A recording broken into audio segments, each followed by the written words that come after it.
Assalamualaikum warahmatullahi wabarakatuh. Ahlan wa sahlan. Jumpa lagi kita dalam pembelajaran bahasa Arab peminatan untuk kelas 11 agama. Materi kita dalam video kali ini yaitu posisi munada. Munada. Ayo kita mulai. Munada adalah posisi kata yang terletak setelah ya nida yang artinya wahai. Asal arti munada adalah yang dipanggil. Jadi munada ini mudah saja dipaham, yaitu kata yang terletak setelah huruf ya nida, namanya ya nida. Jadi kalau kita ingin membuat kalimat memanggil orang misalkan, maka kita gunakanlah ya nida ini. Nah, kata yang terletak setelah ya nida inilah yang disebut berposisi munada. Adapun hukum i'rab posisi kata munada dibedakan menjadi dua. Rofa tanpa tanwin dan nasab.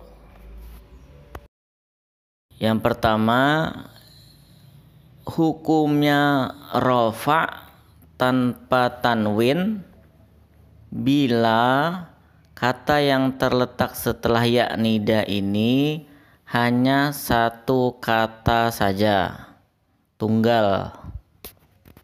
Seperti kata Ali, Muhammad, Fatimah, Aisyah, dan lain sebagainya.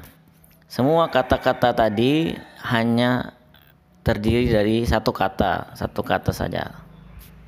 Jadi bila dia diposisikan sebagai munada terletak setelah ya nida, jadinya seperti ini.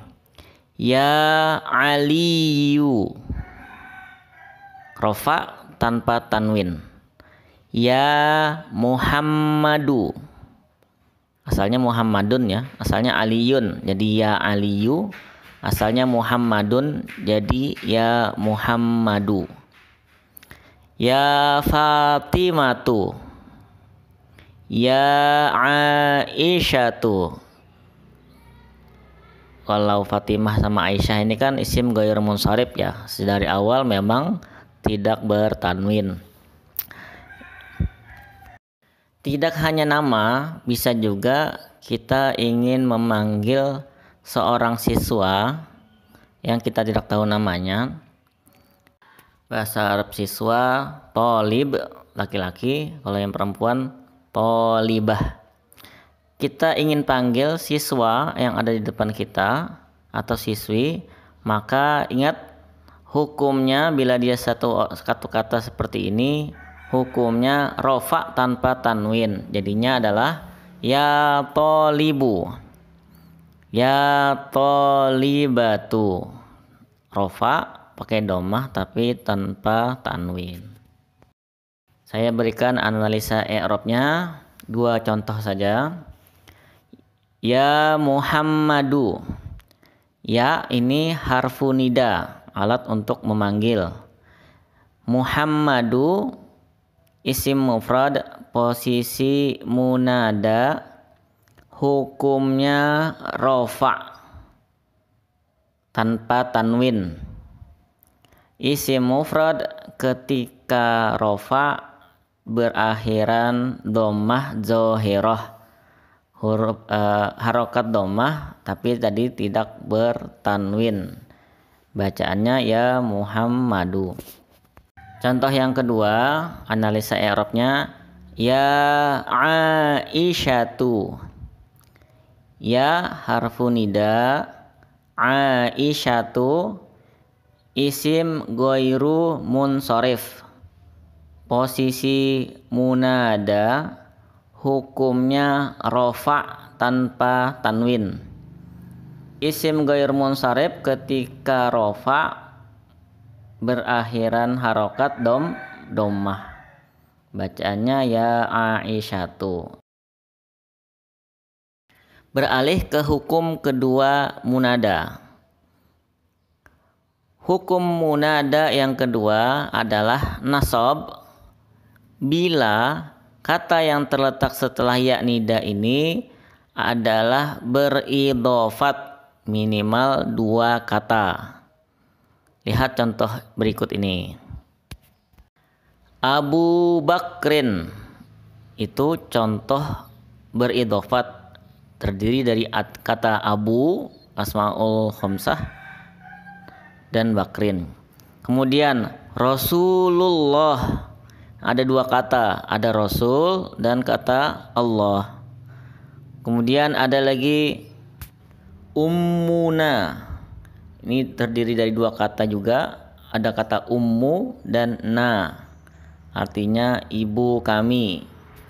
Nah, untuk munada yang terdiri dari 2 kata seperti ini, seperti Abu Bakar, seperti Rasulullah, seperti Ummuna dan lain sebagainya, terdiri dari 2 kata, hukum mi'rabnya adalah nasab. Nasab kata yang pertamanya ya, kata yang pertamanya saja. Maka bacaannya sekarang adalah ya Aba Bakrin, ya Rasulullah, ya Ummana. Saya akan berikan analisa i'rab bagi 2 contoh yang pertama saja. Ya Aba Bakrin, ya harfun nida, Aba asmaul khamsah, posisinya munada karena terletak setelah harfun nida ya. Hukumnya nasab karena dia terdiri dari 2 kata. Asmaul khamsah ketika berhukum nasab adalah ditambah huruf alif. Makanya tadi awalnya Abu menjadi Aba. Bakrin ini isim mufrad biasa, posisinya mudhof ilaih. Hukum mudhof ilaih adalah khafat. Isim mufrad ketika khafat dibaca akhiran kasroh zahirah. Bakrin. Bacaan yang lengkap ya Aba Bakrin. Berikutnya ya Rasulullah, ya harfu nida, Rasula isim mufrad, posisinya munada, hukumnya nasab karena bersandar kepada kata yang lain, terdiri dari 2 kata. Isim mufrad ketika hukumnya nasab berakhiran harokat fathah zahirah ya Rasulah. Allahi, lafaz jalalah ini adalah isim mufrad, posisinya mudhof ilaih, hukumnya khafat. Isim mufrad ketika khafat juga dibaca dengan harokat akhir kasrah zahirah ya Rasulullahi. Sebenarnya hukum nasab posisi munada ini tidak hanya diberikan kepada munada yang terdiri dari 2 kata, tapi juga diberikan kepada munada kata yang hanya terdiri dari 1 kata saja, namun dengan syarat bukan nama orang, dan yang kedua tidak tertentu siapa yang dipanggil. Tadi kan Bapak contohkan wahai siswa, itu apabila siswanya ada di depan di depan kita yang memanggil, kita sudah tahu siapa yang kita maksud. Namun bila kasusnya Bapak misalkan sebagai guru melihat ada kerumunan siswa, Bapak ingin manggil satu saja di antara mereka, tapi tanpa Bapak tentukan siapa namanya, siapa saja terserah, yang penting satu orang.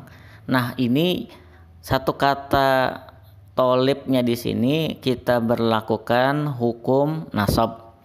Jadi misalkan kasusnya tadi, Bapak akan memanggil dengan bahasa Arab, ya toliban, ya toliban, wahai siswa.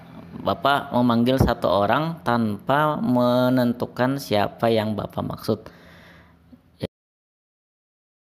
Analisa i'rabnya, ya toliban, ya itu harfu nida, toliban ini isim mufrad, posisinya munada. Hukum munadanya nasab karena tidak ditentukan siapa siswanya, acak aja.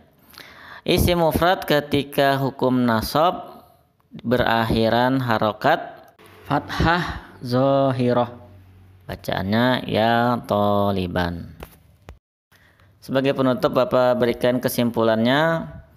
Yang pertama, munada adalah posisi bagi kata yang terletak setelah ya harfu nida yang artinya wahai.